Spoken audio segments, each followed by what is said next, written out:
فاعوذ باللہ من شرور انفسنا ومن سیئات اعمالنا من يهد الله فلا مضل له ومن يضلل فلا هادي له واشهد ان لا اله الا الله وحده لا شريك له واشهد ان محمدا عبده ورسوله اما بعد فان خير الحديث كتاب الله وخير الهدي هدي محمد صلى الله عليه وسلم وشر الامور محدثاتها وكل محدثة بدعة وكل بدعة ضلالة وكل ضلالة في النار.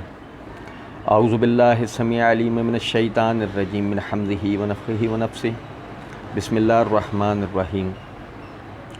اللہم صلی علی محمد وعلی آل محمد کما صلیت علی ابراہیم وعلی آل ابراہیم انک حمید مجید. اللہم بارک علی محمد وعلی آل محمد کما بارکت علی ابراہیم وعلی آل ابراہیم انک حمید مجید. رب اشرح لی صدری ویسر لی امری واحلل عقدۃ من لسانی یفقہوا قولی. رب زدنی علما. یا ایھا الذین آمنوا لا تقربوا الصلاۃ وانتم سکریٰ حتی تعلموا ما تقولون. اللہ رب العزت کے فضل و کرم سے نماز میں ہم کیا پڑھتے ہیں، اس حوالے سے جو نماز کے اذکار، نماز کی دعائیں، نماز میں ثنا وغیرہ اور جو بھی یعنی کہ چیزیں بیان کی گئی ہیں پڑھنے کے لیے، اس کے حوالے سے ہم پڑھ رہے تھے. آخری درس میں آپ بھائیوں کے سامنے تشہد کے حوالے سے بات رکھی تھی. یہ میرے ہاتھ میں صحیح بخاری ہے، اس کی جلد نمبر 1 کا صفحہ نمبر 523 سے کتاب الصلاۃ ہے. امام بخاری رحمۃ اللہ علیہ نے باب قائم کیا، باب ما یتخیر من الدعاء بعد التشہد ولیس بواجب. اس کے تحت حدیث نمبر 795 ہے. عبداللہ بن مسعود رضی اللہ تعالیٰ عنہ فرماتے ہیں کہ جب ہم نبی صلی اللہ علیہ وسلم کے ساتھ نماز پڑھتے تھے تو یوں کہا کرتے تھے، اللہ کے بندوں کی طرف سے اللہ پر سلام ہو، فلاں پر سلام ہو، فلاں پر سلام ہو. تو آپ صلی اللہ علیہ وسلم نے فرمایا یہ مت کہا کرو کہ اللہ پر سلام ہو، اللہ تو خود سلام ہے، بلکہ یوں کہو التحیات للہ والصلوات والطیبات، السلام علیکہ ایھا النبی ورحمۃ اللہ وبرکاتہ، السلام علینا وعلی عباد اللہ الصالحین. پھر فرمایا فإنکم اذا قلتم ذلک اصاب کل عبد فی السماء او بین السماء والارض. جب تم اس طرح کہو گے تو تمہارا جو سلام ہے وہ آسمانوں میں یا آسمانوں اور زمین میں جو اللہ کا نیک بندہ ہوگا اس تک پہنچ جائے گا. پھر بتایا آگے اشہد ان لا الہ الا اللہ واشہد ان محمدا عبدہ ورسولہ. یہ جو تشہد ہے نماز کا، یہ اختتام ہے. 2 رکعتی نماز ہو، 3 رکعتی ہو، 4 رکعتی ہو، 1 رکعتی ہو، کوئی بھی نماز ہو، یہ اختتام ہے. یہی وجہ ہے کہ نماز میں یعنی کہ جو پوری نماز کا جو نچوڑ ہے وہ اسے ایک تشہد کے اندر آ جاتا ہے. آپ نے مؤذن سے اللہ کی کبریائی کو اور اللہ کی الوہیت اور محمد الرسول اللہ صلی اللہ علیہ وسلم کی رسالت کی گواہی کو سن کر اس کو قبول کر کے اس کا جواب دے کر آپ نے اس نماز کو شروع کیا تھا. حتیٰ کہ اقامت میں یہ کلمات کہے جاتے ہیں، اللہ اکبر، اشہد ان لا الہ الا اللہ، اشہد ان محمد رسول اللہ. اقامت میں یہ کلمات کہے جاتے ہیں. یہی وجہ ہے کہ وہ کہتا ہے التحیات للہ والصلوات والطیبات، السلام علیکہ ایھا النبی ورحمۃ اللہ وبرکاتہ، السلام علینا وعلی عباد اللہ الصالحین، اشہد ان لا الہ الا اللہ واشہد ان محمدا عبدہ ورسولہ. ہم نے اس کے پہلے حصے کو پڑھا تھا. آپ دیکھیں کہ بندہ یہ اقرار کر رہا ہوتا ہے کہ اے اللہ میں گواہی دیتا ہوں اس بات کی کہ آپ کے سوا کوئی عبادت کے لائق نہیں ہے۔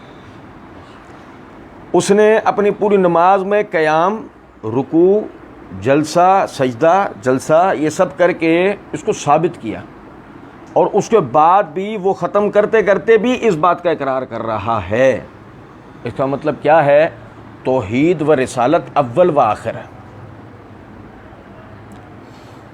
توحید کی گواہی، اللہ کی وحدانیت کا اقرار کرنا اور نبی صلی اللہ علیہ وسلم کی رسالت کا اقرار کرنا، یہ بندے کے اول و آخر ہے۔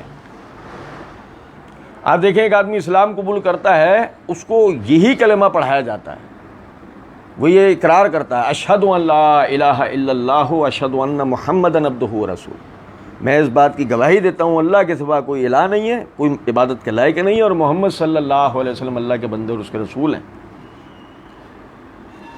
بڑی غور طلب بات ہے کہ بندگی کا اقرار کرنے کا مطلب ہی یہ ہے کہ اگر نماز میں اللہ کی عبادت کے دوران میں ان کا ذکر ہم پر لازم کیا گیا تو خدا نہ خواستہ شرکت کا کوئی پہلو دماغ میں نہ آ جائے، کوئی وسوسہ نہ آ جائے، اس لیے بندگی کا اقرار پہلے کیا گیا، رسالت کا اقرار بعد میں کیا گیا۔ اشہد ان محمدًا عبدہ ورسولہ، کہ کوئی کسی کو شیطانی وسوسہ نہ دے دے۔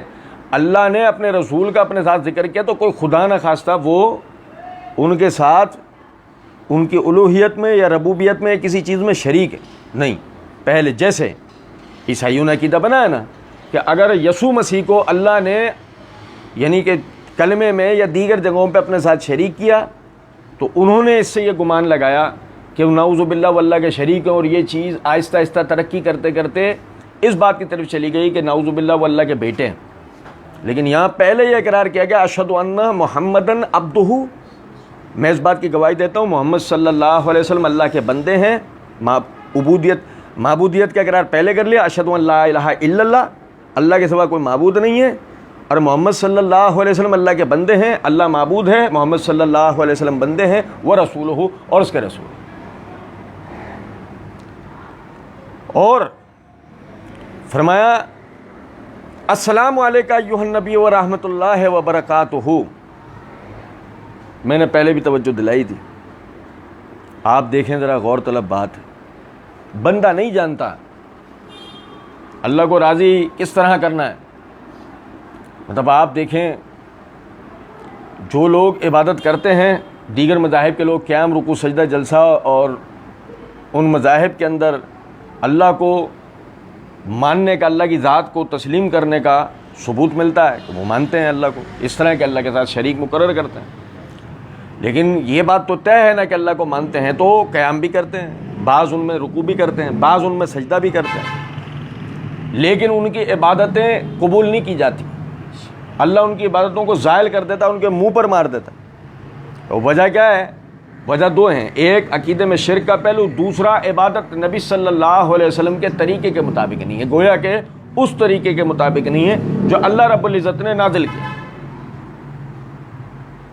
یہی وجہ ہے نبی صلی اللہ علیہ وسلم پر وہ طریقہ اترا، آپ نے کر کے دکھایا تو ہمیں پتہ لگا اللہ کو راضی کرنے کا یہ طریقہ ہے۔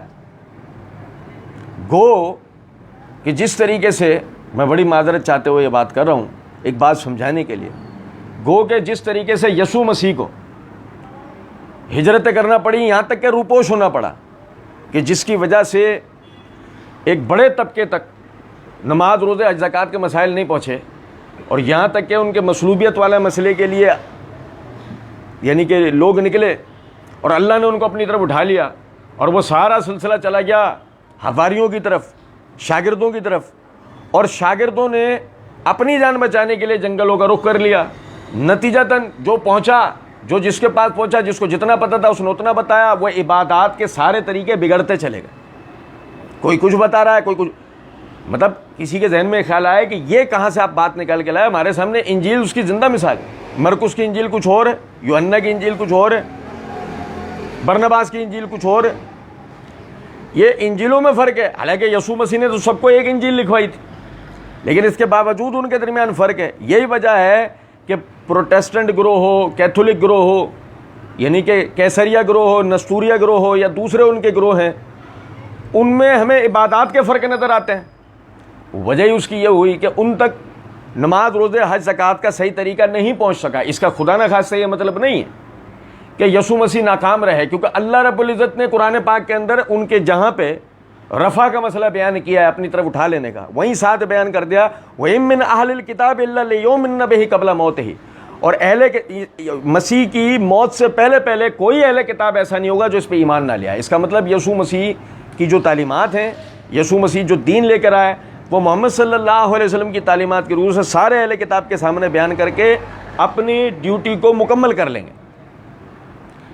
فی الوقت آج پوری انسانیت کو اگر عبادت کا طریقہ, اللہ کو راضی کرنے کا طریقہ کسی سے ملا, صحیح طریقہ, تو کس سے ملا؟ السلام علیکم ایھا النبی ورحمۃ اللہ وبرکاتہ. سلامتی ہو آپ پر اللہ کے نبی اور رحمت برکت نازل ہوں کہ آپ کی وجہ سے آج ہمیں اللہ کے آگے قیام کس طرح کرنا ہے اور اس میں کیا پڑھنا ہے کہ جس سے اللہ راضی ہو, رکوع کس طرح کرنا ہے اور اس میں کیا پڑھنا ہے کہ جس سے اللہ راضی ہو, سجدہ کس طریقے سے کرنا ہے اور اس میں کیا پڑھنا ہے کہ جس سے اللہ راضی ہو, جلسہ کس طریقے سے کرنا ہے اور اس میں کیا پڑھنا ہے کہ جس سے اللہ راضی ہو, یہ ہمیں پتہ لگے. اور پھر یہی نہیں, استنجا کرنے سے لے کے پوری دنیا پہ حکومت کس طریقے سے کی جائے گی. سلامتی ہو آپ پر اللہ کے نبی اور رحمت اور برکت نازل ہو کہ آپ کی وجہ سے جو نا ہم یتیم و مسکین نہ رہے, کہ طہارت کا طریقہ کہیں اور سے لینا پڑے, روزے کا طریقہ کسی اور سے لینا پڑے, شادی بیاہ کی رسومات کہیں اور سے سیکھنی پڑے, میت جنازے کا مسئلے کسی اور سے دیکھنے پڑے, معیشت کو کسی اور سے لینا پڑے. ایسا نہیں. سلامتی ہو آپ پر اللہ کے نبی اور رحمت اور برکت اتریں. اور دیکھیں یہ دین انہوں نے تا حیات آخری وقت تک محنت کر کے لوگوں تک پہنچایا. اور پھر اس کے بعد کیا ہوا؟ جو مقررہ مدت تھی وہ اپنے رب کی جنتوں میں چلے گئے. اس مدت کو مکمل کر کے وہ اپنے رب کی جنتوں میں چلے گئے. اور پھر یہ دین ان سے جن لوگوں نے سیکھا تھا انہوں نے آگے پہنچایا. ان تک لانے والے جبرائیل جو کہ آسمانوں سے آئے, اور بحسن و خوبی, یہود کی طرح نہیں, یہود کی طرح نہیں کہ جبرائیل عذاب کا فرشتہ ہے, غلطیاں کرتا ہے, یہود کی طرح نہیں, عیسائیوں کی طرح نہیں, بحسن و خوبی اللہ کے حکم سے پورا دین منوان الف سے یہ تک بغیر کسی غلطی, بغیر کسی وسوسے جبرائیل علیہ السلام نے محمد صلی اللہ علیہ وسلم پہ اترا. محمد صلی اللہ علیہ وسلم نے بحسن و خوبی, بغیر کسی کمی و زیادتی, بغیر کچھ چھپائے امت تک پہنچایا. اور پھر آپ کے بعد یعنی آسمان سے یہ سلسلہ جو زمین تک آیا, زمین پہ یہ سلسلہ پھیلا آپ کے ساتھیوں سے, آپ کے شاگردوں سے, جن کو صحابہ اکرام رضوان اللہ علیہ مجمعین کہا جاتا. ان سے یہ سلسلہ پوری دنیا میں پھیلا. ان کے شاگرد تابعین, تابعین سے تبع تابعین, اور یہاں تک کہ یہ سلسلہ ہم تک آیا. تو یہی وجہ ہے جس کا جو حصہ اس میں ڈلا, جس کی وجہ سے آج ہدایت ہم تک پہنچی, اور ہم اللہ کے حکم سے صراط مستقیم پر ہیں جب تک اللہ چاہے. تو نتیجتاً جو بھی دی ہوئی اللہ کی توفیق سے ہم عمل کر رہے ہیں, جو اللہ کی بارگاہ میں قبول ہو سکتا ہو, وہ ہم تک پہنچانے والے یہ وہ اللہ کے نیک بندے تھے. تو یہی وجہ ہے کہ اگلے حصے میں ہم کہتے ہیں السلام علینا وعلی عباد اللہ الصالحین. سلامتی ہو ہم پر اور اللہ کے تمام نیک بندوں پر. السلام علینا وعلی عباد اللہ الصالحین. یہی وجہ ہے نبی صلی اللہ علیہ وسلم نے فرمایا فَإِنَّكُمْ إِذَا قُلْتُمْ ذَلِكَ أَثَابَ كُلَّ عَبْدٍ فِي السَّمَاءِ أَوْ بَيْنَ السَّمَاءِ وَالْأَرْضِ. اگر تم نے اس طرح کہا تو زمین اور آسمان میں جہاں کوئی اللہ کا نیک بندہ ہوگا تمہاری سلامتی کی دعا سے پہنچ جائے گی. جبرائیل تک بھی پہنچے گی, صحابہ تک بھی پہنچے گی, تابعین تبع تابعین تک بھی پہنچے گی. جس نے اس دین کے لیے جو محنتیں کی, جو قربانیاں دی, جس طرح بھی اس نے اس میں اپنا حصہ ڈالا, ان تک. یہاں السلام علینا جمع کا صیغہ کیوں ہے؟ السلام علیہ کیوں نہیں ہے؟ سلامتی ہو مجھ پر نہیں, السلام علینا ہم پر. کیوں؟ یہ سلسلہ آج تک ہم تک آیا ہے نا. ہمارے اندر زندہ وہ لوگ جو اپنے زبان سے, اپنی جان سے, اپنے مال سے, اپنی اولاد سے اللہ کے دین کی خدمت کرتے ہیں, اس پہ عمل کرتے ہیں, اللہ کے وہ نیک بندے. السلام علینا, سلامتی ہو ہم پر بھی. اس بات آ رہی ہے سمجھ میں؟ نہیں. فرمایا جب تم ایسا کہو گے تو تمہارا جو سلام ہے زمین اور آسمان میں جہاں کہیں اللہ کا نیک بندہ ہوگا اس تک وہ سلام تمہارا پہنچ جائے گا۔ اچھا پھر آپ دیکھیں ہم پڑھتے ہیں اس کے بعد درود، اس کی حکمت کیا ہے، اس کو یہاں کیوں بیان کیا گیا ہے؟ آپ سمجھیں کہ جب تک سلامتی کا حکم تھا نماز اسی پہ مکمل تھی۔ آپ کو پتہ ہے نماز تشہد پہ مکمل تھی، اتحیات پہ مکمل ہو جاتی تھی، یہاں تک کہ اللہ رب العزت نے آیت نازل فرمائی ان اللہ و ملائکۃ یصلون علی النبی والے، اور اللہ نے جب اس میں حکم دیا یا ایھا الذین آمنوا صلوا علیہ وسلموا تسلیما، صحابہ کرام رضوان اللہ علیہم اجمعین آ کے نبی صلی اللہ علیہ وسلم سے سوال پوچھا۔ ابو مالک اشجعی رضی اللہ تعالیٰ عنہ وہ کہتے ہیں اللہ کے رسول ہم آپ پہ سلام بھیجنے کا طریقہ تو سمجھ گئے، اب اللہ نے آپ پر درود بھیجنے کا طریقہ بتایا، وہ آپ پہ کس طرح پڑھیں، وہ آپ کے لیے کس طرح پڑھیں۔ اور ایک روایت میں الفاظ ہیں آپ اور آپ کے اہل بیت پر، آپ اور آپ کے اہل بیت کے اوپر اللہ رب العزت نے ہمیں حکم دیا پڑھنے کا، کس طرح پڑھیں۔ تو نبی صلی اللہ علیہ وسلم نے فرمایا تم کہا کرو اللہم صلی علی محمد، اے اللہ سلامتیاں نازل کر محمد صلی اللہ علیہ وسلم۔ اور آپ سمجھیں اس سے بھی بڑی ایک حکمت ہے۔ ایک دیہاتی وہ مسجد کے اندر آیا اور اس نے آ کر کہا، یعنی کہ نماز پڑھی اور اس نے یعنی یہ دعا کی اے اللہ مجھ پر سلامتیاں نازل کر، محمد صلی اللہ علیہ وسلم پہ سلامتیاں نازل کر، مجھ پر رحمت نازل کر، محمد صلی اللہ علیہ وسلم پہ رحمت نازل کر، مجھ پہ برکت اتار، محمد صلی اللہ علیہ وسلم پہ برکت اتار، ہمارے علاوہ کسی پہ نہ کر۔ تو نبی صلی اللہ علیہ وسلم آپ مسکرائے اور آپ نے فرمایا اس نے اللہ کی رحمت کو تنگ کر دیا، حالانکہ چاہیے یہ تھا کہ یہ پہلے اللہ کی حمد و ثنا بیان کرتا، اس کے بعد مجھ پہ درود پڑھتا، پھر جو دعا کرتا اللہ کی بارگاہ میں ضرور قبول ہوتی۔ اب جو اگلا حصہ ہے، آخری جو اگلا حصہ ہے وہ سب دعائیں، یہی وجہ ہے اس کو مکمل کرنے سے یعنی اس تک پہنچنے سے پہلے وہ لازماً اللہ کی بارگاہ میں قبول ہوں، اس سے پہلے طریقہ بتا دیا گیا ہے کیا پڑھنا ہے، اللہم صلی علی محمد وعلی آل محمد، اے اللہ سلامتیاں نازل کر محمد صلی اللہ علیہ وسلم پر اور ان کی آل پر۔ آپ کو پتہ ہے دیکھیں یہ صیغہ اس طرح بھی آتا ہے درود کا، اللہم صلی علی محمد وعلی آل محمد ازواجہ و اہل بیتہ، یہ اس طرح بھی آتا ہے لیکن مشہور صیغہ نہیں۔ صحابہ کرام میں سے کثرت سے صحابہ صرف اللہم صلی علی محمد وعلی آل محمد بیان کرتے ہیں، نہ ازواج کا الگ سے ذکر بتاتے ہیں نہ اہل بیت۔ اگر کوئی کرتا ہے بہت اچھی بات ہے، لیکن سمجھیں کیوں، وجہ کیا ہے اس کی کہ بھئی آل محمد پر ہی رک جائے بات۔ اس کی وجہ یہ ہے عربی میں آل کا لفظ، میں نے معرفت الصحابہ و اہل بیت سیریز میں ابتدائی درس میں صحابہ کسے کہتے ہیں وہیں بتائی تھی، دوسرے درس میں کہ اہل بیت کسے کہتے ہیں وہیں بتائی تھی بات تفصیل سے۔ عربی زبان میں آل کا لفظ استعمال ہوتا ہے متعلقہ افراد کی طرف، ریلیٹیو پرسنالٹیز، متعلقہ افراد۔ جو شخص آپ سے جس نام پر جڑا ہوا ہے نا، آپ سے جڑا ہوا ہے، اس کی شناخت آپ سے ہے، آپ کی شناخت اس سے ہے، اس پر لفظ آل کا اطلاق ہوتا ہے۔ آل محمد میں آپ صلی اللہ علیہ وسلم کے اہل بیت، آپ صلی اللہ علیہ وسلم کی ازواج، آپ صلی اللہ علیہ وسلم کے اوپر ایمان لائی ہوئی آپ کی پوری امت۔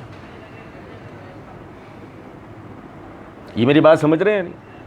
آپ صلی اللہ علیہ وسلم کے اہل بیت، آپ کی ازواج اور آپ پر ایمان لائی ہوئی آپ کی ساری امت ہے۔ جو اپنے آپ کو محمدی کہلاتا ہے وہ اس میں داخل ہے،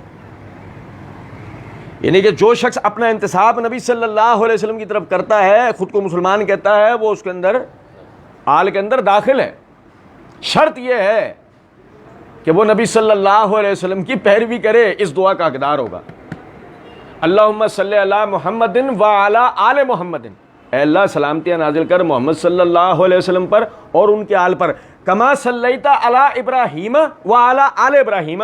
اب یہ ہے وہ سلامتی کی تشریح، کتنی جامع بات ہے، کما صلیت علی ابراہیم وعلی آل ابراہیم، جس طرح تو نے سلامتی نازل کی ابراہیم علیہ السلام پر۔ اب جس طرح ابراہیم علیہ السلام پر سلامتی نازل ہوئی ہے وہ کیفیت یہ ہے کہ ابراہیم علیہ السلام اکیلے مسلمان تھے.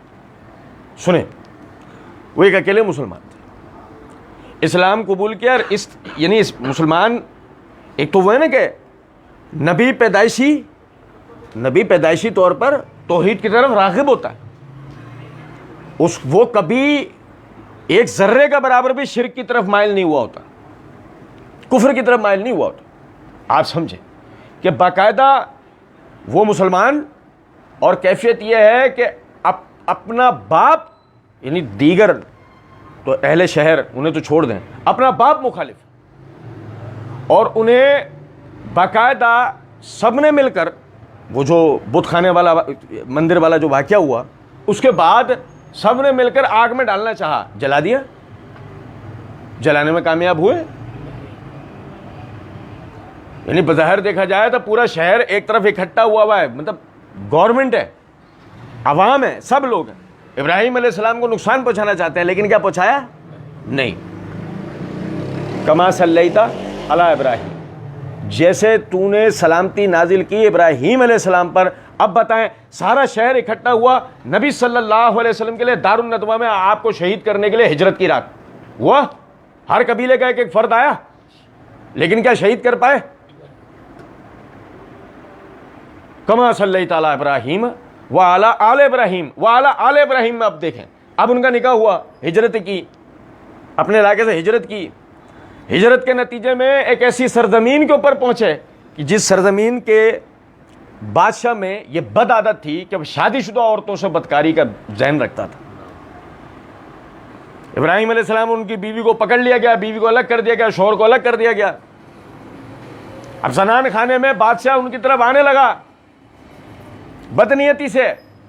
انہوں نے اللہ تعالیٰ سے دعا کی, اللہ مجھے اس فتنے سے بچا. زمین پھٹی, وہ اپنے پیروں تک اس زمین میں دھس گیا. بادشاہ زمین میں اپنے پیروں تک دھس گیا. کما صلیت علی ابراہیم وعلی آل ابراہیم, کہ جیسے تو نے سلامتیاں نازل کی ابراہیم علیہ السلام کی آل کے اوپر, وہ زمین میں اپنے پیروں تک دھس گیا. انہوں نے دعا کی, حضرت حاجرہ نے دعا کی کہ حضرت سارہ نے دعا کی کہ اے اللہ, یعنی کہ اس نے بادشاہ نے درخواست کی کہ مجھے معاف کر دیجئے, میں اب آپ کی طرف اس نیت سے نہیں بڑھوں گا. انہوں نے دعا کی, اسی وقت زمین سے اس کے پیر آزاد ہو گئے. پھر وہ بدنیتی سے آپ کی طرف بڑھنے لگا, پھر زمین پھٹی اور وہ اس کے اندر دھس گیا اور آپ کے سینے تک دھس گیا. اب اس نے کہا میں سمجھ گیا آپ ایک صاحبہ کرامت عورت ہیں, میں مطلب اللہ سے دعا کریں اللہ رب العزت مجھے اس فتنے سے نجات دے. انہوں نے دعا کی, اس فتنے سے اس کی نجات ہوئی. میں بتایا کرتا ہوں صحیح بخاری کتاب الانبیاء میں جہاں ابراہیم علیہ السلام کے حالات آتے ہیں, وہیں حدیث موجود ہے, اور یہ دلیل ہے اس بات کی کہ اہل بیت کی طرف بد نیتی سے اگر کوئی آدمی بڑھتا ہے اللہ کے عذابوں کا شکار ہوتا ہے. میں نے وہاں بتائی تھی یہ بات. اور آپ دیکھیں کہ پھر اس کے بعد اسماعیل پیدا ہوتے ہیں, صحیح, ذبح کا واقعہ آپ لوگوں کے علم میں مختصراً بتا رہا ہوں, آپ لوگوں کے علم میں ہے باتیں, ذبح کا واقعہ, لیکن کیا وہ ذبح ہو گئے؟ سمجھے ہیں بات کو یا نہیں؟ پھر اس آگے دیکھیں, یعقوب علیہ السلام سے ان کے بیٹے چھین لیے جاتے ہیں بظاہر, بھائی پھینک کر آ گئے نا یوسف کو, لیکن سمجھیں ذرا بات کو, کیا یوسف کو پھینکا جانا یوسف کے لیے بے برکتی کا باعث ہوا؟ کیا یوسف علیہ السلام کے لیے وہ پریشانی کا باعث ہوا؟ نہیں. یہاں تک کہ باپ سے بیٹا بچھڑا تھا, جب اس کے پلے کچھ نہیں تھا, جب لوٹایا گیا تو وہ دنیا کا سب سے طاقتور بادشاہ بن چکا تھا. کما صلیت علی ابراہیم وعلی آل ابراہیم, جیسے تو نے سلامتیاں نازل کی ابراہیم علیہ السلام اور ان کے آل پر. آپ دیکھیں نبی صلی اللہ علیہ وسلم کی کیفیت کیا ہے. آپ صلی اللہ علیہ وسلم باقاعدہ, کیا آپ کو قتل کرنے میں کوئی کامیاب ہو سکا؟ نہیں ہو سکا. کیا ہجرت سے آپ کو کوئی روک پایا؟ نہیں روک پایا. کیا نبی صلی اللہ علیہ وسلم کی بیوی جمل میں شہید کی گئیں؟ او بھائی میرے, سمجھے ہو بات کو یا نہیں؟ کما صلیت علی ابراہیم و علی آل ابراہیم. آپ چھوڑو گے ایک ایک بات کو, آپ حیران رہ جاؤ گے کہ کتنی بڑی برکت ہے, کتنی بڑی حکمت ہے اس درود کو پڑھنے میں. پھر اللہم بارک علی محمد و علی آل محمد کما بارکت علی ابراہیم و علی آل ابراہیم. اے اللہ برکت نازل کر محمد صلی اللہ علیہ وسلم پر اور ان کی آل پر. کما بارکت علی ابراہیم و علی آل ابراہیم, کما بارکت علی ابراہیم, جیسے ابراہیم علیہ السلام پہ تو نے برکت کی. ابراہیم علیہ السلام پر برکت تو دیکھیں آپ. نبوت و امامت کو اللہ رب العزت نے ان کی آل میں رکھ دیا. بھائی میرے, نبوت و امامت کو اللہ رب العزت نے, نبوت و خلافت کو اللہ رب العزت نے ان کی آل میں رکھ دیا. نتیجہ کیا نکلا؟ اب جو شخص بھی رسول یا نبی ہوگا ابراہیم علیہ السلام کی آل اولاد سے اس کا تعلق ہونا شرط ہے. سمجھے ہیں بات کو یا نہیں؟ نبی صلی اللہ علیہ وسلم سے پہلے جو شخص بھی خلیفہ ہے, حکمران ہے, ٹھیک ہے, لیکن نبی صلی اللہ علیہ وسلم کے بعد کل امت کا جو خلیفہ ہوگا وہ قریش میں سے ہوگا, یعنی ابراہیم علیہ السلام کی آل میں سے ہوگا. کچھ بات آ رہی ہے سمجھ میں یا نہیں؟ اللہ تعالیٰ نے خلافت و نبوت و خلافت کو ان کے آل میں رکھے, انہیں یہ برکت دی, اور اس برکت میں سب کو ان کے ساتھ شامل کیا. اور دیکھیں نبی صلی اللہ علیہ وسلم کو آخری نبی بنایا, اور اس میں وہ برکت دی کہ اب قیامت تک آنے والا ایک ایک انسان آپ کے اوپر ایمان لائے بغیر نجات حاصل نہیں کر سکتا. یہ برکت آپ کو آپ کی ذات میں دے دی. آپ کے اوپر ایمان لائے بغیر اس کی نجات ممکن نہیں ہو سکتا, حتیٰ کہ یسوع مسیح بھی آپ کی امت میں اتریں گے اور آپ کی پیروی کریں گے. یہ وہ برکت ہے. کما بارکتا علی ابراہیم, کہ جو برکت نازل کی ابراہیم علیہ السلام پہ, ویسی برکت نازل کر نبی اکرم صلی اللہ علیہ وسلم. کما بارکتا علی ابراہیم وعلی آل ابراہیم وعلی آل ابراہیم, اور جیسی برکتیں تو نے آل ابراہیم پہ اتاری, اب آل ابراہیم کی برکتیں دیکھو کیفیت کیا ہے. 94-95 سال کی عمر میں آپ کو اسماعیل علیہ السلام کی پیدائش ہوئی, یکے بعد دیگرے 10 بیٹے, یکے بعد دیگرے 10 بیٹے ابراہیم علیہ السلام کو اللہ رب العزت نے دیے, اور ان 10 بیٹوں میں سے 2 اللہ کے نبی اسحاق و اسماعیل. سمجھ رہے ہیں بات کا مطلب؟ آپ کی آل میں برکت, آپ کی آل میں برکت. ادھر دیکھیں ذرا بات کو کہ بظاہر اب جو نبوت اور رسالت کا سلسلہ چلے گا ان 10 بیٹوں کے اندر چلے گا, ان 10 بیٹوں میں بھی 2 کو چنا گیا, ان 2 کے اندر چلے گا. کچھ بات آ رہی ہے سمجھ میں نہیں؟ اچھا ادھر دیکھیں, نبوت آپ پر مکمل ہو گئی, نبی کوئی نہیں آنا, آپ کی آل و اصحاب.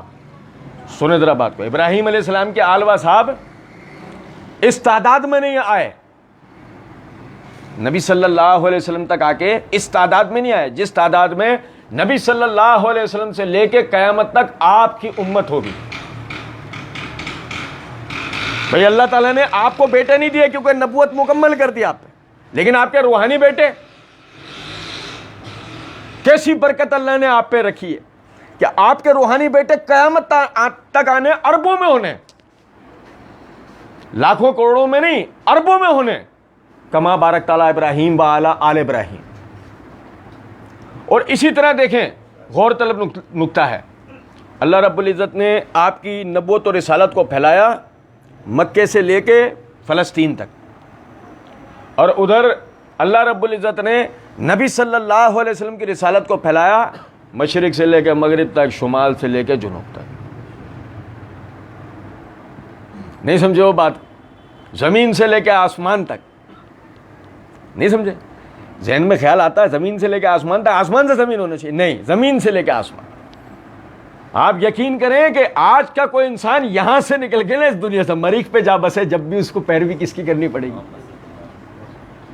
زمین سے لے کے آسمان تک. اب انسان و جنات جتنے بھی ہیں, آپ صلی اللہ علیہ وسلم کی پیروی کے بغیر ان کی نجات ممکن نہیں. کما بارکت علی ابراہیم و علی آل ابراہیم انکا حمید مجید. انکا, بے شک ہے اللہ, ساری تعریفیں آپ کے لیے, ساری بزرگیاں آپ کے لیے. ہم تو ہاتھ پھیلا سکتے ہیں, ہم تو مانگ سکتے ہیں, لیکن اصل میں ساری تعریفیں کس کے لیے ہیں؟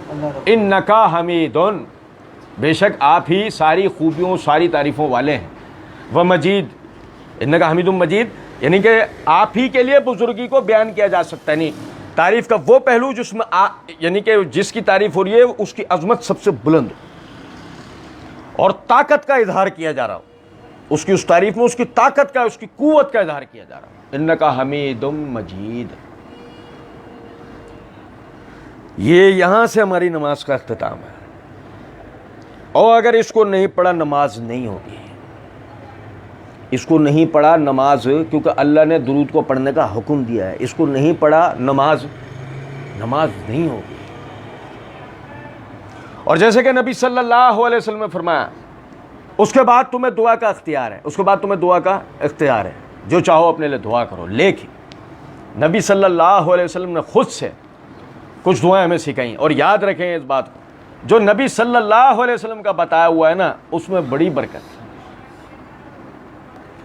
یونس علیہ السلام مچھلی کے پیٹ میں ہیں، سنیں، یعنی اس مشکل سے اس نجات ممکن نظر آ رہی نہیں ہے، کیا دعا کی؟ اللہ نے سکھایا آپ، اور اللہ نے بتایا قرآن میں کہ اگر یونس مچھلی کے پیٹ میں ہمیں نہیں پکارتا، ہم قیامت تک اس کو مچھلی کے پیٹ میں رکھتے۔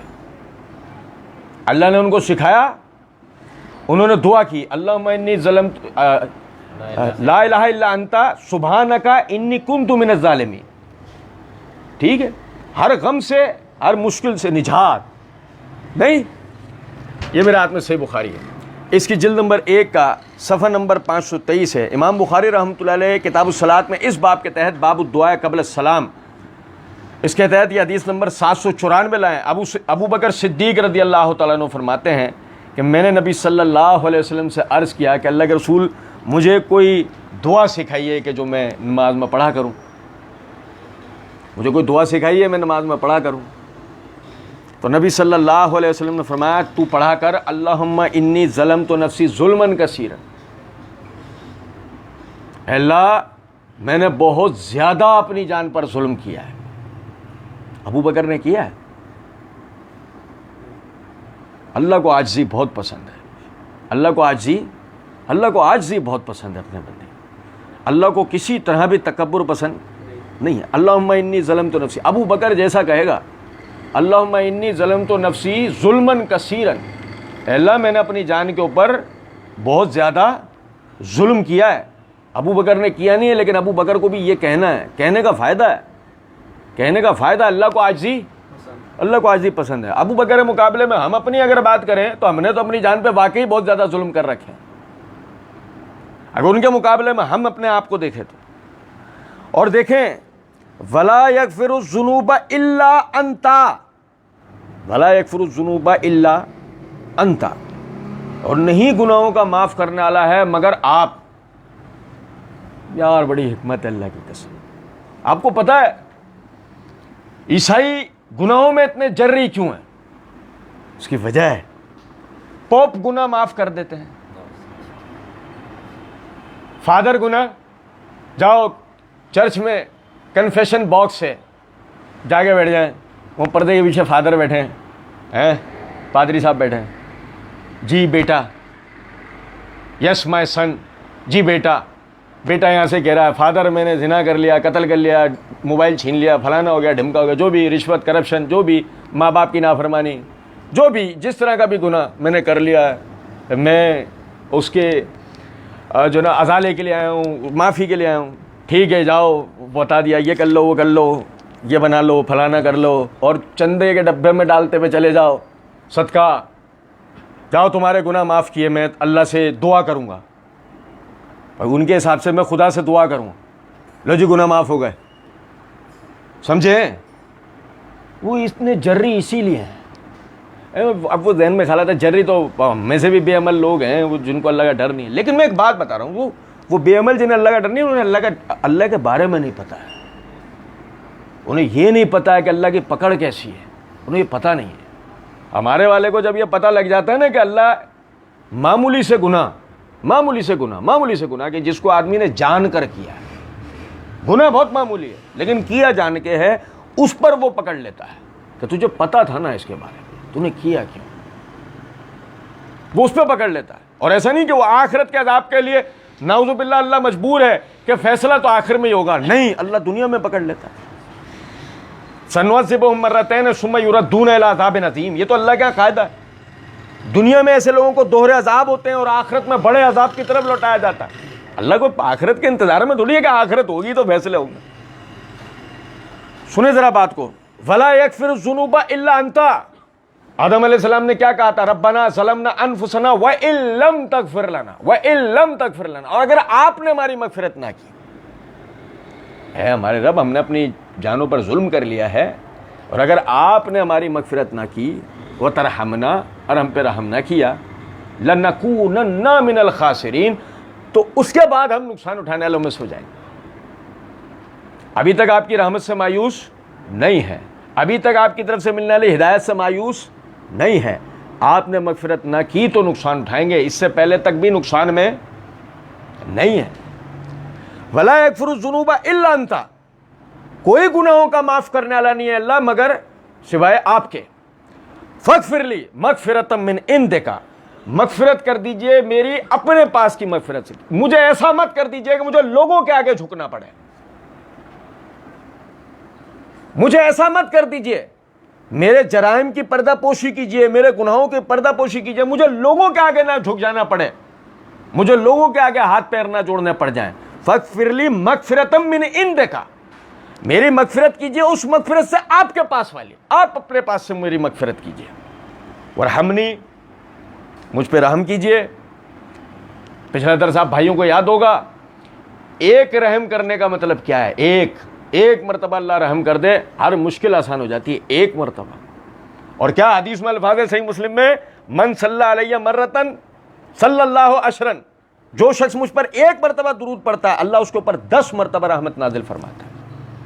تو میں نے وہاں بھی بتایا تھا کہ یہ 10 مرتبہ کا مطلب کیا ہے کہ ایک مرتبہ اللہ رحم کر دے، کوئی مشقت بندے پہ باقی بچتی، تو 10 مرتبہ رحم کر دے تو بندے کا تو بیڑا ہی پار ہے. کچھ بات آ رہی ہے سمجھ میں؟ ابو بکر نے کہا اللہ کے رسول مجھے دعا سکھائیے. فرمایا تو یوں پڑھا کر، اللہم انی ظلمت نفسی ظلما کثیرا، اے اللہ میں نے اپنی جان پہ بہت زیادہ ظلم کر لیا ہے، آپ کے سوا کوئی گناہوں کا معاف کرنے والا نہیں ہے، اپنے پاس والی مغفرت سے میری مغفرت کیجئے، مجھ پر رحم کیجئے. انک انت الغفور الرحیم، بے شک کہ آپ ہی مغفرت کرنے والے اور رحم کرنے والے. میں نے سورہ بقرہ کے اندر بتایا تھا بہت تفصیل سے، یہ بہت پیاری بات. ایک وقت میں ماں معاف نہیں کرتی ہے، ماں رحم نہیں کرتی. ایک وقت میں باپ نظریں پھیر سکتا ہے، دوست یار چھوڑ دیتے ہیں، بہن بھائی تعلق ختم کر دیتے ہیں. اللہ ہے اس بات پر قادر ہے کہ گناہ کرنے سے پہلے ہمیں ہلاک کر دے. گناہ کرنے سے پہلے ہلاک، جب نافرمانی کرنے بڑھنے لگے آگے، یہ نیت بھی دل میں آنے لگے، اس سے پہلے وہ ہلاک کر دے. وہ اس پہ قادر ہے. گناہ کر لیتے ہیں، بغیر توبہ پھر رہے ہوتے ہیں، پھر گناہ پہ ڈٹائی اختیار کر لیتے ہیں، وہ پھر بھی مغفرت کا دروازہ کھول کے رکھتا ہے، وہ پھر بھی رحم کر دیتا ہے. آپ اندازہ کریں. یہی وجہ ہے کہ نبی صلی اللہ علیہ وسلم نے اتنی جامع ترین دعا بتائی کہ جب ابو بکر صدیق رضی اللہ عنہ نے پوچھا تو درود کے بعد آدمی یہ دعا پڑھے. پہلے بات کی بحث نہیں ہے، یعنی کہ ابھی ہم دوسری بھی ایک دعا پڑھ رہے ہیں، پہلے بات کی کوئی بحث نہیں ہے. درود کے بعد آپ نے یہ دعا پڑھنی ہے. جو بھی دعا آپ اپنے لیے کرنا چاہتے ہیں کریں، لیکن یہ دعا لازمی کیا کریں، اس کی بڑی فضیلت. اسی طریقے سے آپ دیکھیں، یہ میرے ہاتھ میں صحیح مسلم ہے، اس کی یہ جلد نمبر 2 کا صفحہ نمبر 187 اور 188 ہے، کتاب المساجد ہے. امام نووی رحمۃ اللہ علیہ نے اس کو اس باب کے تحت باب استحباب التعوذ من عذاب القبر و عذاب جہنم و فتنۃ المحیا والممات و فتنۃ المسیح الدجال و من المعاصم والمغرم بین التشہد والتسلیم، اس باب کے تحت حدیث نمبر 1225 ہے اور 1226 ہے. یہ دونوں حدیثیں بڑی غور طلب ہیں. ابو ہریرہ رضی اللہ تعالی عنہ فرماتے ہیں کہ نبی صلی اللہ علیہ وسلم نے فرمایا اذا تشہد احدکم فلیستعذ باللہ من 4، جب تم میں سے کوئی شخص تشہد پڑھ لے تو 4 چیزوں سے اللہ کی پناہ مانگے. 4 چیزوں سے اللہ کی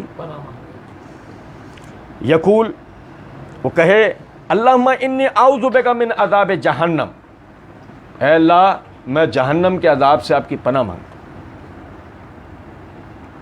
میں آپ کو بتاؤں ایک بات، حدیث کے اندر الفاظ ہیں کہ نبی صلی اللہ علیہ وسلم نے فرمایا جہنم کی آگ کو اللہ رب العزت نے 70,000 سال تک دہکایا، جہنم پوری کی پوری زرد ہو گئی، ہر طرف کیا ہے دیکھا نا، آگ کے انگارے جو بنتا ہے انگارے زرد، فرمایا 70,000 سال تک پھر مزید دہکایا، وہ لال ہو گئے، وہ کیا ہو گئے، وہ لال ہو گئے، پھر 70,000 سال تک اسے مزید دہکایا، وہ سیاہ ہو گئی جہنم کی آگ۔ پھر دوسری حدیث میں الفاظ ہیں کہ جب جنتیوں کو جنت لے جایا جا رہا ہوگا تو جہنم سے، یعنی اللہ رب العزت فرشتوں کو، جنت کے فرشتوں کو جو جنتیوں کو لے جا رہے ہیں جنت کی طرف، ان کو حکم دے گا کہ ان کو جہنم کے سامنے سے لے کر جانا، ان کو جہنم کے سامنے سے لے کر جانا، تاکہ انہیں پتہ لگے کہ میں نے ان کو کس چیز سے نجات دی ہے، تاکہ انہیں میری رحمت، میرے رحمان ہونے، میرے رحیم ہونے کا اندازہ ہو کہ میں نے کس چیز سے ان کو نجات دی ہے۔ تو فرشتے 1000 سال کی مسافت، جہنم سے 1000 سال کی مسافت ہوگی، اس فاصلے سے جنتیوں کو جہنم کے سامنے لے کر آئیں گے۔ کہ مسافت کتنی ہے بیچ میں؟ 1000 سال کی مسافت۔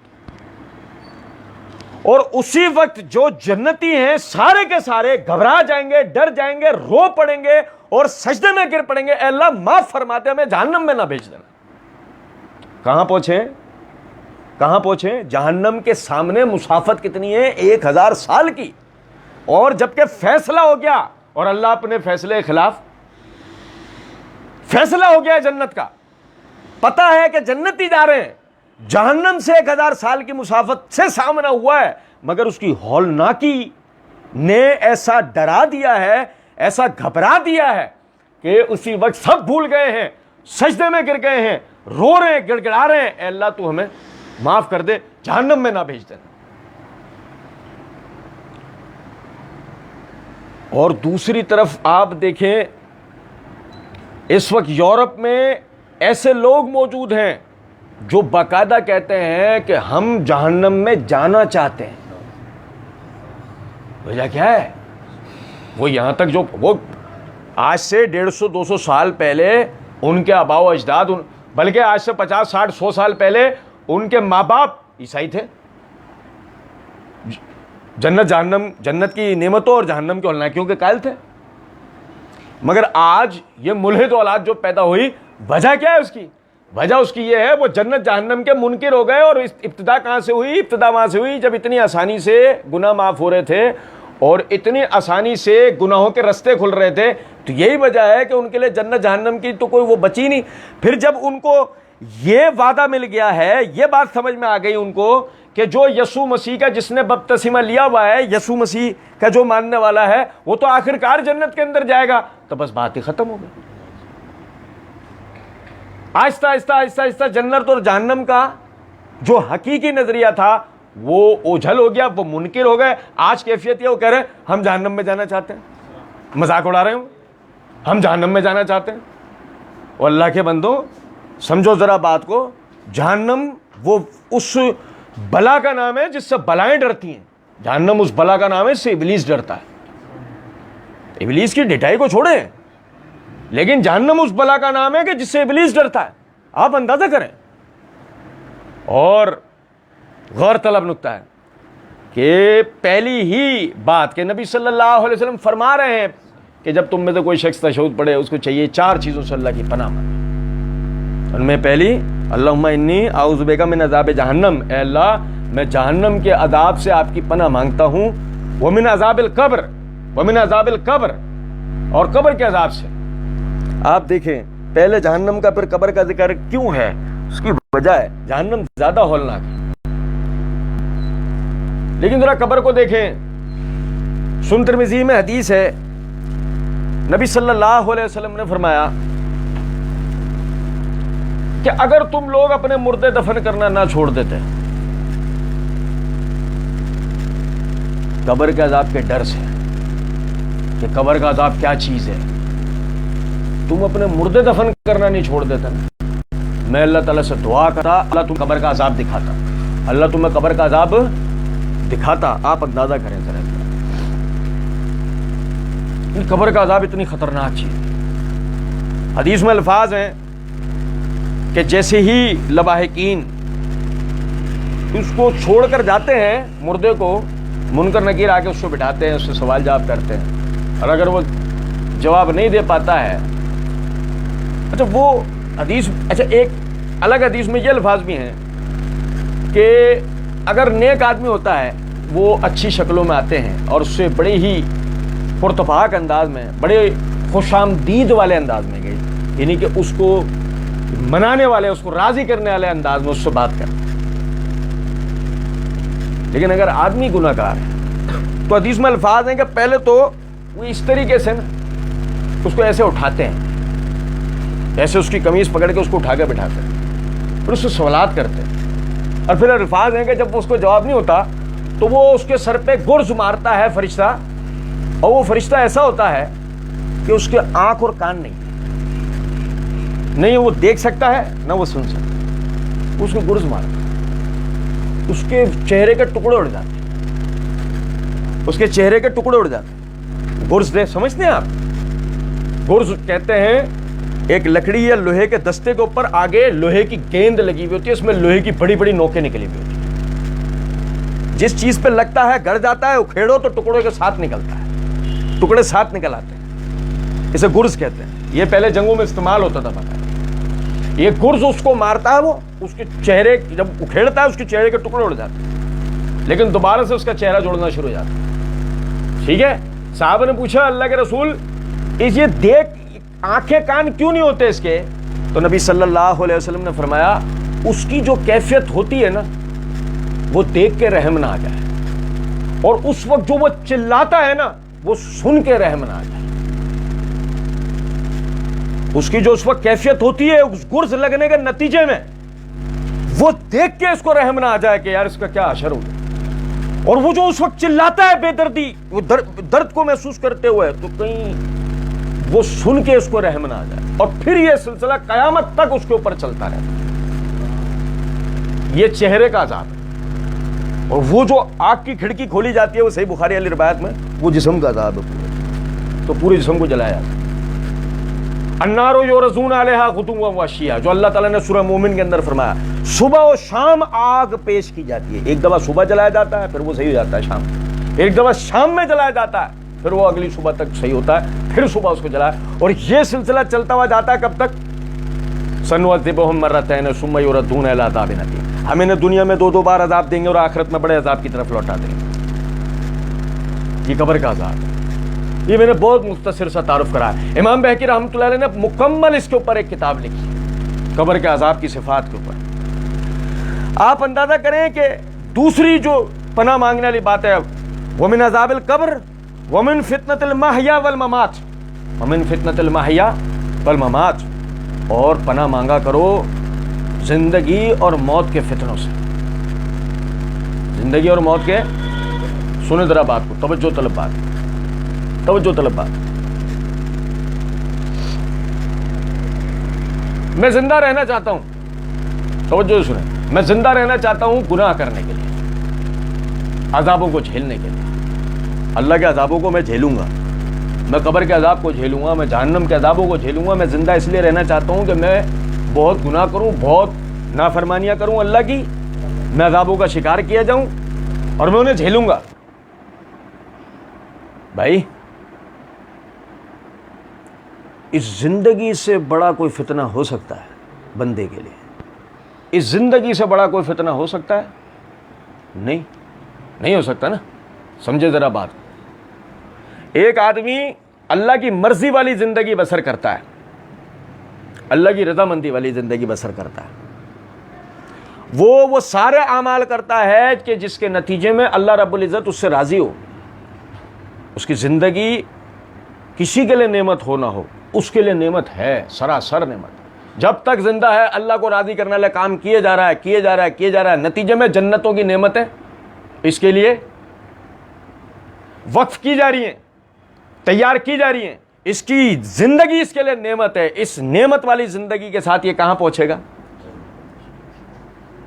سمجھیں ذرا اس بات کو۔ میرے اوپر گزرتی ہر صبح، دوپہر، شام، رات اگر اللہ کی مرضی والی ہے، میں اس میں مطمئن ہو سکتا ہوں، لیکن اگر میں مطمئن ہوں اس زندگی پہ جس میں گزرتی صبح، دوپہر، شام، رات میں صرف اور صرف اللہ کی نافرمانیوں کے کام کر رہا ہوں، بس مجھے پرواہ ہی نہیں ہے کہ اللہ رب العزت مجھ سے راضی ہوگا بھی یا نہیں ہوگا، بس میں گزارے جا رہا ہوں اپنی زندگی،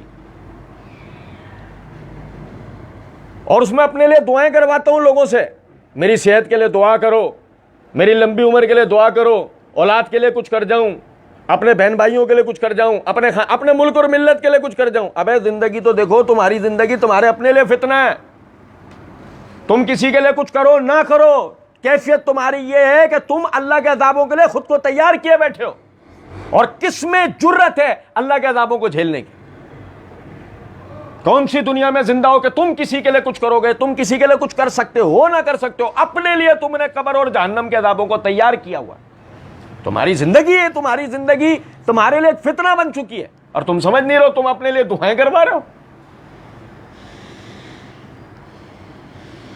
لیکن بات یہ پتہ کس کو لگتا ہے، یہ سمجھ کس کو آتی ہے بات، میری زندگی میرے لیے نعمت ہے یا فتنہ ہے؟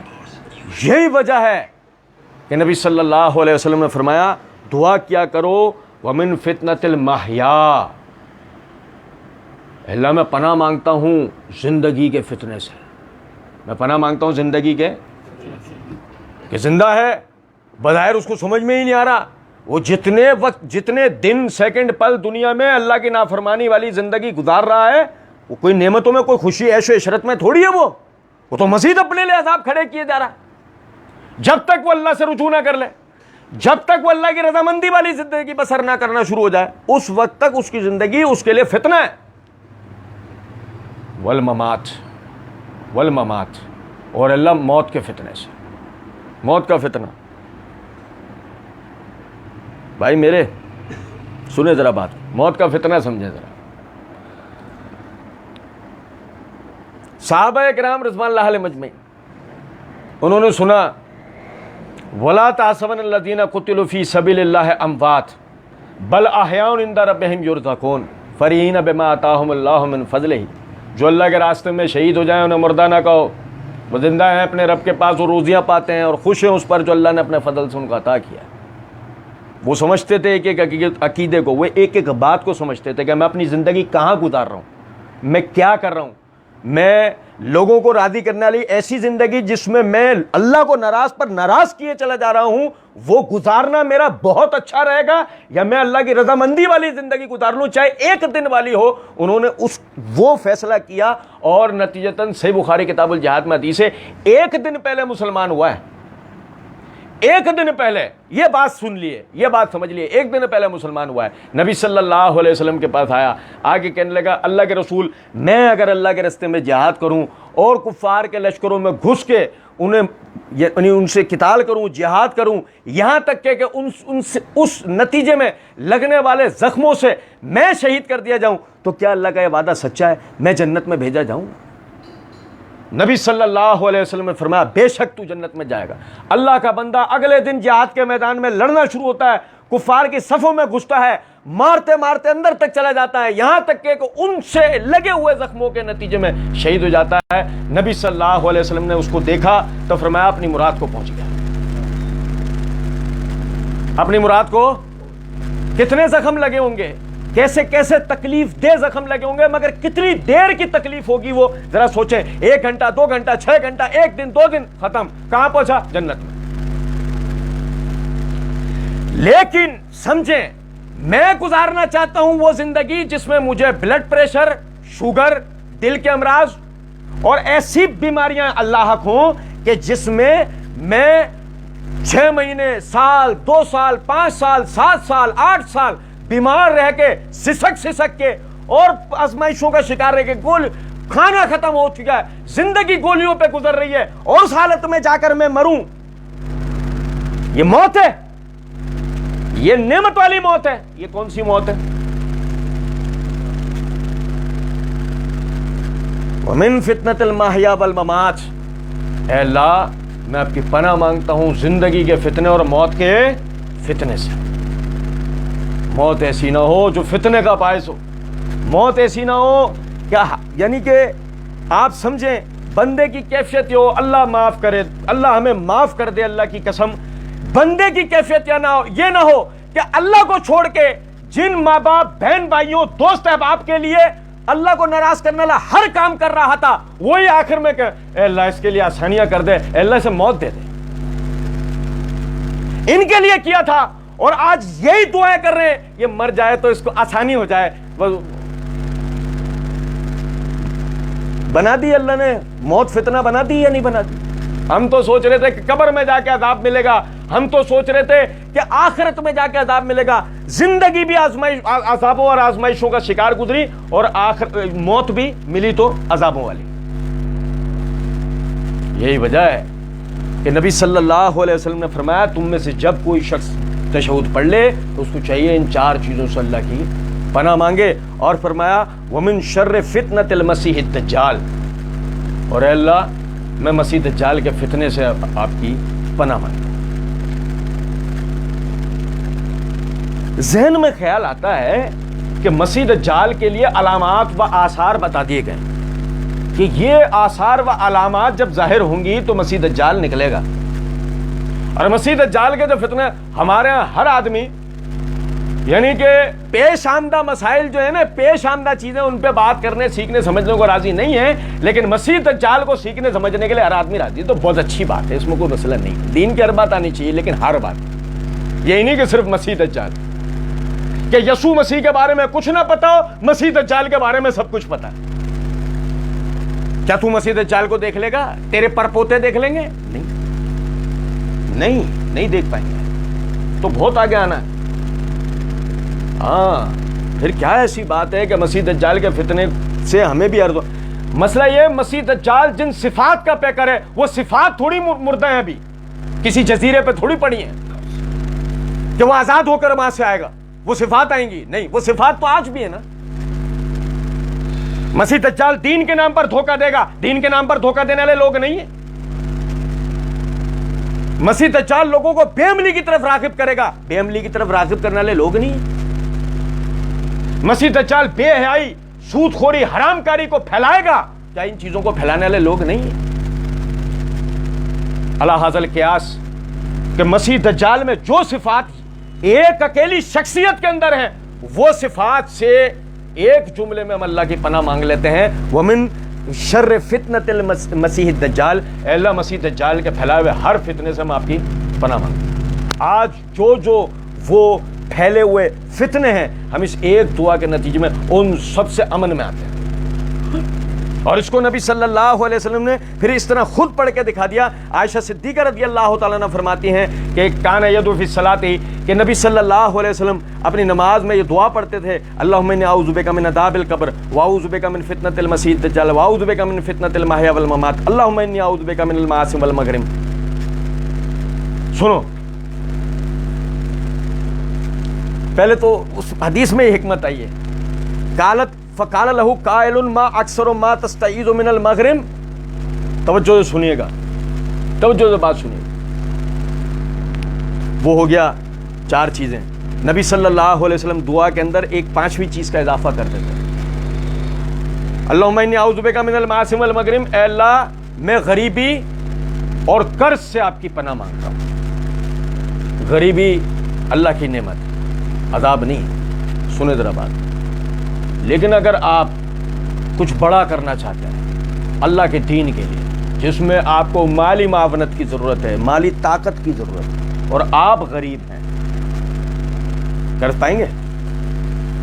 اس اعتبار سے غریبی, سنیں, اس اعتبار سے غریبی مشقت ہے. جب مشقت ہے تو اس مشقت سے آسانی کے لیے اللہ سے بندہ دعا کرتا ہے, اللہم اعوذ بک من المعاصم, اے اللہ میں آپ سے, یعنی کہ اس غریبی کے ڈر سے میں آپ کی پناہ مانگتا ہوں، والمغرم، اور قرض سے میں آپ کی پناہ مانگتا ہوں۔ میں ایک چیز آپ کو بتاؤں، بغیر کسی شرعی عذر کے قرض لینے والا آدمی، توجہ سنیے گا، بغیر کسی شرعی عذر کے قرض لینے والا آدمی، اور خاص طور پہ اس نیت سے قرض لینے والا آدمی کہ میں قرض لے کر پی جاؤں، نبی اکرم صلی اللہ علیہ وسلم نے فرمایا جنت کی خوشبو بھی نہیں پا سکے گا۔ جنت کی، ایسا آدمی جنت کی خوشبو بھی نہیں پا سکے گا کہ جو اس نیت سے قرض لیتا ہے کہ میں قرض لے کر میرے سے کون مانگے گا، یا میں کون سا دینے والا ہوں، ارے یار دے دیں گے لے مر گیا، دینے والا ہے کوئی؟ ابے تیرے بعض قرضوں کا تو تیرے گھر والوں کو نہیں پتا کہ تو مقروض ہے فلاں فلاں کا، وہ تو وہ زبانی کلامی باتیں ہیں وہ قبرستان والی، کہ جو قبر پہ کھڑے ہو کے کہتے تھے اس کے جو قرض بنے ان کے رشتہ داروں سے لے لینا، کون مانگنے جا رہا ہوتا، لیکن رہ گئی اگر اس کے دل میں، تو کل قیامت کے دن اللہ سب سے پہلے فیصلہ کس چیز کا کروائے گا؟ قرض کا۔ تو کیسے ہوگا وہ فیصلہ؟ نامہ اعمال میں تو بہت سارے نیک عمل لے کے جا رہے ہیں نا ہم، حدیث میں الفاظ ہیں کہ اس کی جو قرض ہے نا، اس کا جو قرض ہے، اس میں وزن کے برابر میں اس کی نیکیاں اسے دے دی جائیں گی۔ جس نے اس کو قرض دیا تھا، اس کے نامہ اعمال میں سے جو مقروض تھا، اس کے نیکیاں اس کے وزن کے برابر، اس یعنی کہ جس نے قرض دیا تھا اس کو دے دی جائے گی۔ اب نتیجے میں کیا نکلا؟ نتیجے میں یہ نکلا کہ جہاں آپ ترازو لگنے پر، میزان لگنے پر، اعمال کے تولے جانے پر، میزان لگنے پر آپ اس میں بیٹھے ہوئے تھے کہ چھوٹی چھوٹی صحیح میں نے بہت ساری نیکیاں کی تھی، آج امید ہے کہ میں بچ جاؤں گا، لوگ وجہ قرض کے اندر نیکیاں چلی گئیں، گناہوں کا پلڑا بھاری ہو گیا، نیکیوں کا پلڑا ہلکا رہ گیا، لو جی بہت ساری چھوٹی موٹی نیکیاں بھی جو کی تھیں وہ بھی کہاں ہے یار، کدھر ہیں ہم، کہاں ہمارے دماغ؟ اور بھائی یہ پیٹ کا مسئلہ نہیں ہے، یہ قبر کا مسئلہ ہے۔ آپ سمجھو، کل کا سورج دیکھنا نصیب نہیں ہوا، آخرت شروع ہو گئی، آخرت کا دن آئے گا، وہ تو بات اپنی جگہ ہے، لیکن حدیث میں الفاظ ہے کہ آخرت کی منازل میں پہلی منزل قبر ہے۔ تو آخرت تو شروع ہو گئی نا، قبر میں ڈالتے ہیں آپ ہماری۔ اب اگر ہم یعنی کہ قرض میں دندناتے پھر رہے ہیں کہ قرض ہے خود کے اوپر، دندناتے پھر رہے ہیں، ابے مر گئے اگر اس حالت کے اندر تو کیا ہوگا؟ حتیٰ کہ صحیح مسلم کے اندر حدیث ہے، نبی اکرم صلی اللہ علیہ وسلم نے فرمایا شہید کے خون کا قطرہ زمین پہ نہیں گرنے پاتا، اللہ اس کو جنت کی بشارت دیتا ہے سوائے قرض دار کے۔ یعنی وہی شہید جس کے لیے ابھی ہم پڑھ رہے تھے، اگر وہ بھی قرض دار شہید ہو گیا اور اس کے قرض کی ادائیگی کا کوئی سلسلہ نہ بن سکا، نتیجے میں کیا ہوگا؟ لو بھائی شہید کدھر ہے، کدھر کھڑا ہے؟ لو جو کھڑا ہے وہ بھی لائن کے اندر، ارے شہید تو سیدھے جنت میں ہے، نہیں یہ شہید کون ہے؟ مقروض، کھڑا رہے بھائی، ابھی تیرا حساب ہوگا۔ اور پتہ لگے کہ شہید کے نامہ اعمال میں چند ایک نیکیوں کے بعد بچی تھی شہادت، وزن میں آ گئی، لو جی گئے کس کے پاس؟ جس نے قرض دیا تھا۔ لو بھائی شہید کدھر جا رہا ہے؟ جہنم میں۔ آج کیفیت یہ ہے، ہمارا 70% کاروبار قرض پہ آ گیا ہے، 70% پیسہ ہوتے ہوئے بھی ہمارا ایک کاروباری تاجر آدمی ادھار پہ مال لیتا ہے اور مزے سے پھر رہا ہوتا ہے۔ پیسہ ہے ہاتھ میں، اپنا پیسہ کیوں لگاؤ؟ میرے کو کیا دو؟ دوسرا پیسہ آہستہ آہستہ دیتے رہے۔ ابے تو آہستہ آہستہ مرنے والا ہے، تو یہ سوچ پہلے، مر گیا اور یہ پیسہ رہ گیا نہیں ادا ہوا تو اس کو کل تو اللہ کے جواب دے اس بات کا۔ تو کتنی چھوٹی بات ہے ہم نے، یعنی کتنی چھوٹی بات ہم نے سمجھ رکھی ہے، حالانکہ کتنی بڑا اس کے اندر معاملہ پیچھے پوشیدہ ہے۔ اور آخری بات ذرا دیکھیں تو صحیح، پڑھتے قائم ان ساری چیزوں 5 ٹائم نماز، وہ جو بھائی سننے والے پہلے نہیں پڑھتے تھے اب پڑھیں گے، لیکن جو بھائی پہلے سے پڑھتے آ رہے تھے اور معنی مفہوم نہیں پتہ تھے، انہیں سمجھنا چاہیے اس بات۔ ہم اللہ سے پناہ مانگ رہے ہوتے ہیں، اللہ جہنم کے عذاب سے ہمیں بچا، قبر کے عذاب سے ہمیں بچا، اے اللہ ہمیں مسیح دجال کے فتنے سے بچا، اے اللہ ہمیں زندگی اور موت کے فتنے سے بچا، اے اللہ میں غریبی اور قرض کے فتنے سے بچا۔ اللہ تعالیٰ سے آسودگی کا سوال کرنا چاہیے، اللہ سے قرض کی ادائیگی کا سوال کرنا چاہیے، اللہ خود توفیق دینے والا۔ حدیث میں الفاظ ہیں، نبی اکرم صلی اللہ علیہ وسلم نے فرمایا جو قرض دار اپنے قرض کو ادا کرنے کی نیت رکھتا ہے اللہ رب العزت خود سے اس کی مدد کرتا ہے. ہم نیت جو بھی چھوٹا موٹا قرضہ ہو بڑا قرضہ ہو نیت رکھیں, کام کریں, اس کے اوپر قرض کی ادائیگی نیت بنائیں, ادا کرنا شروع کریں. اللہ رب العزت ہمارا اس کے اندر یعنی کہ مدد کرے گا, ہمارے ساتھ تعاون کرے گا, ہمارے کام کاروبار میں مال میں برکت آئے گی. اور جس کا ہم پر قرض ہے اللہ اس کا دل نرم کرے گا. 5 ٹائم نماز میں ہمیں دعا کریں, قربت سے اللہ کی پناہ مانگا کریں, محنت کریں, اپنے آپ کو طاقتور بنائیں, کوشش کریں اس بات کی اتنا پیسہ اپنے پاس ہو کہ ہاتھ نہ پھیلانا. نبی صلی اللہ علیہ وسلم نے فرمایا اوپر والا ہاتھ نیچے والے ہاتھ سے بہتر ہوتا ہے. اوپر والا دینے والا ہے اور نیچے والا لینے والا. نبی صلی اللہ علیہ وسلم نے اس کی تعریف کی اور ہمارے سامنے زندہ مثال ہے. ہم جس نبی کا ماننے والے ہیں اس نے کاروبار کیا. کاروبار کے بغیر گنجائش نہیں ہے, حلال کمائے بغیر گنجائش نہیں ہے. آپ پر اگر کوئی ایسی ذمہ داری پڑی ہوئی تھی کہ آپ کما نہیں سکتے تھے, جیسے ہمارے ائمہ مساجد ہوتے ہیں, مؤذن ہوتے ہیں, حالانکہ آسانی تو ان کے لیے بھی نکل آتی ہے اگر کرنا چاہیں تو, لیکن ایک بات ہے مدرس ہیں, دارالفتہ کے لوگ ہیں, یا اسی طرح کے گورنمنٹ اداروں کے بعض ایسے لوگ ہیں کہ جن کی یعنی کہ ڈیوٹیاں اس طرح کی ہیں کہ وہ کام کاروبار اس ٹائپ کا کوئی کمانے کا الگ سے کوئی سلسلہ نہیں کر سکتے. ان کا اگر کوئی وظائف مقرر کیے جائیں یا وہ کوئی قرض لیں اور وہ نہیں ادا کر پائیں, وہ چلو سمجھ میں آتی ہے بحث. لیکن ایک آدمی کام کاروبار والا, اول تو اپنی چادر سے باہر آدمی پیر نہ اپنی زندگی میں پھیلائے نہ اپنے کاروبار میں. میں آپ کو صحیح بات بتا رہا ہوں, نہ اپنے زندگی میں اپنی چادر سے اپنے پیر باہر پھیلاؤ کہ لیجیے آپ یعنی کہ ایک کپڑے میں زندگی بسر کر سکتے ہیں, ایک وقت کا کھا کے زندگی بسر کر سکتے ہیں, چھوٹے گھر میں رہ کے زندگی بسر کر سکتے ہیں. کوئی ضرورت نہیں ہے آپ کو 2 وقت کا کھائیں, 3 وقت کا پہنیں اور جو ہے نا بڑے گھروں کے اندر رہیں. بھائی کوشش کریں اس بات کی اپنی چادر میں اپنے پیر رکھیں اور اللہ سے دعا کریں, مانگیں اللہ سے دعا کریں. اللہ تعالیٰ آپ کو 3 جوڑوں پر بھی لے کے جائے گا, 2 وقت کے کھانوں پر بھی لے کے جائے گا, بڑے گھر پہ بھی لے کے جائے گا. اللہ کے خزانوں میں کوئی کمی نہیں ہے. لوگوں سے مانگنے کے بجائے اللہ سے مانگیں. اور لقد خلقنا الانسان فی کبد, ہم نے انسان کو مشقت اٹھانے کے لیے پیدا کیا, اپنے حصے کی محنت کریں. کیا ہو بھائی مال بھر لوں گا, قرض لے کے مال بھر لوں گا, کاروبار میرا ترقی کرے گا. بھائی جتنی چادر ہے اتنا کاروبار کر لے یار, اصل تو برکت دینے والی اللہ کی ذات ہے. تو اب لاکھوں کما کے ٹینشنوں والا تو کمانے کے لیے بیٹھے, وہی تجھے بیمار کر دے. جتنا تو نے کمایا وہ تیری اپنے دوا دارو کے اوپر لگ رہا ہو تو کیا فائدہ. اتنا کما لے کہ تو مقروض نہ ہو. تو اللہ رب العزت ہم سب کو سمجھنے اور عمل کرنے کی توفیق دے. وما علینا الا البلاغ. اللہ کے فضل و کرم سے یہ نماز کا ایک پورا جائزہ تھا, بھائیوں کے سامنے رکھ دیا. میں ایک چیز بھول گیا اور آپ سے اجازت لے لیے, وہ بھی میں ذرا واضح کر دیتا ہوں کیونکہ بھی اب آخری مکمل ہے بات. جس چیز کی وجہ سے نماز کو باجماعت رکھا گیا تھا, اور ہم نے ویسے بھی ابھی نماز باجماعت کے جو مسائل ہیں ان کے جو قرآن اور حدیث سے دلائل ہیں اس پہ ایک پوری ویڈیو ریکارڈ کرنی ہے انشاءاللہ مستقبل میں. آپ بھائی انشاءاللہ ضرور دیکھیں گے, وہاں بھی یہ چیز بتائی جائے گی. نماز باجماعت کی جو بنیادی حکمت تھی کہ ہر مسلمان بھائی کو دوسرے مسلمان بھائی سے جوڑ دینا. مسجد میں آنے والے اس کونے سے لے کے اس کونے تک کی لائن کے اندر جا کے فرض کریں کہ میں دائیں طرف آ کے صف کے اندر شامل ہو گیا, تو میری لائن سے لے کے بائیں طرف تک جتنے افراد بیٹھے ہوئے نا, مجھے ان سب کا پتا ہو یہ کون لوگ ہیں, ان کے کیا نام ہے, کون کہاں رہتا ہے, کس کا کیا کاروبار ہے, کس کے ساتھ کیا مشقت کیا پریشانی ہے, مجھے ان سب کے بارے میں پتا ہو. جس مقصد کے ساتھ مجھے یعنی کہ جماعت سے نماز پڑھنے کا مطلب تھا وہ تھا جماعت کے ساتھ جوڑنا. جماعت کے ساتھ نماز پڑھنے کا مطلب کیا تھا, جماعت کے ساتھ چھوڑنا. اور حدیث میں الفاظ تھا جماعت کو نہ چھوڑو شیطان تمہیں اچھلے گا.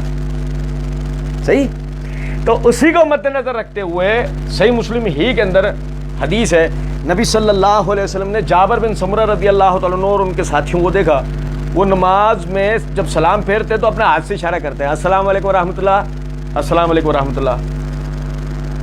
تو نبی صلی اللہ علیہ وسلم نے فرمایا کہ تم کیا شریر گھوڑوں کی دموں کی طرح ہاتھ ہلاتے ہو, اس طرح مت کیا کرو. تم میں سے جب کوئی شخص نماز مکمل کر چکے تو اپنے بھائیوں کی طرف دیکھ کے دائیں اور بائیں, اپنے بھائیوں کی طرف دیکھ کے دائیں اور بائیں کہے السلام علیکم ورحمۃ اللہ. کیا کہے, سمجھے, یہ یوں نہیں ہے, یہ یوں نہیں ہے بھائی, یہ بہت بڑا فساد ہے ہمارا. یہ کیا, کس کو سلام کر رہے ہیں, اپنے بھائیوں کی طرف منہ کر کے السلام علیکم ورحمۃ اللہ, السلام علیکم ورحمۃ اللہ. تو سمجھ میں آ رہی ہے بات, سلامتی ہو تم پر اللہ کی رحمتیں ہو. سلامتی ہو تم پر اللہ کے، اپنے جس مقصد کے لیے بھیجا گیا تھا اس کو مکمل کر کے اٹھے گا۔ اپنے مسلمان بھائیوں سے اس طرح جڑنا ہے کہ دائیں طرف والے بائیں طرف والے سب کے لیے سلامتیوں کی دعا کر کے اٹھے گا۔ اللہ کی طرف سے تم پر سلامتی ہو رہا۔ مسجد میں داخل ہوا تھا، کیا کہہ کے داخل ہوا تھا؟ السلام علیکم۔ نماز مکمل کیا کہہ کے کی ہے؟ السلام علیکم۔ مسجد سے جاتے ہوئے کیا کہے گا؟ السلام علیکم۔ کچھ بات آ رہی ہے؟ ہر حالت میں اپنے مسلمان بھائیوں کے لیے سلامتی اور رحمت کی دعا کرتا رہے گا، یہ ان کے لیے، وہ سب اس کے لیے، اور ہر حال کے اندر اللہ رب العزت کی سلامتی اور رحمتوں میں رہے گا، بشرطے کہ نیتاً کرے، رسماً نہ کرے، بشرطے کہ نہیں سمجھے نماز کا السلام علیکم ورحمۃ اللہ، اب وہ نیت تھوڑی ہے دل میں، اس خلوص سے تھوڑی بول رہا ہے، بس وہ تو نماز ختم کر رہا ہے اس کے حساب سے السلام علیکم ورحمۃ اللہ، یا مسجد میں السلام علیکم، مسجد سے السلام علیکم، رسماً نہیں کہنا ہے، نیتاً کہنا ہے، نیتاً کہے گا، انشاءاللہ اپنے بھائیوں کے لیے سلامتی اور رحمت مانگ لے گا اور اپنے لیے بھی، تو اللہ رب العزت سمجھنے اور عمل کرنے کی توفیق دے۔ وما علینا الا البلاغ۔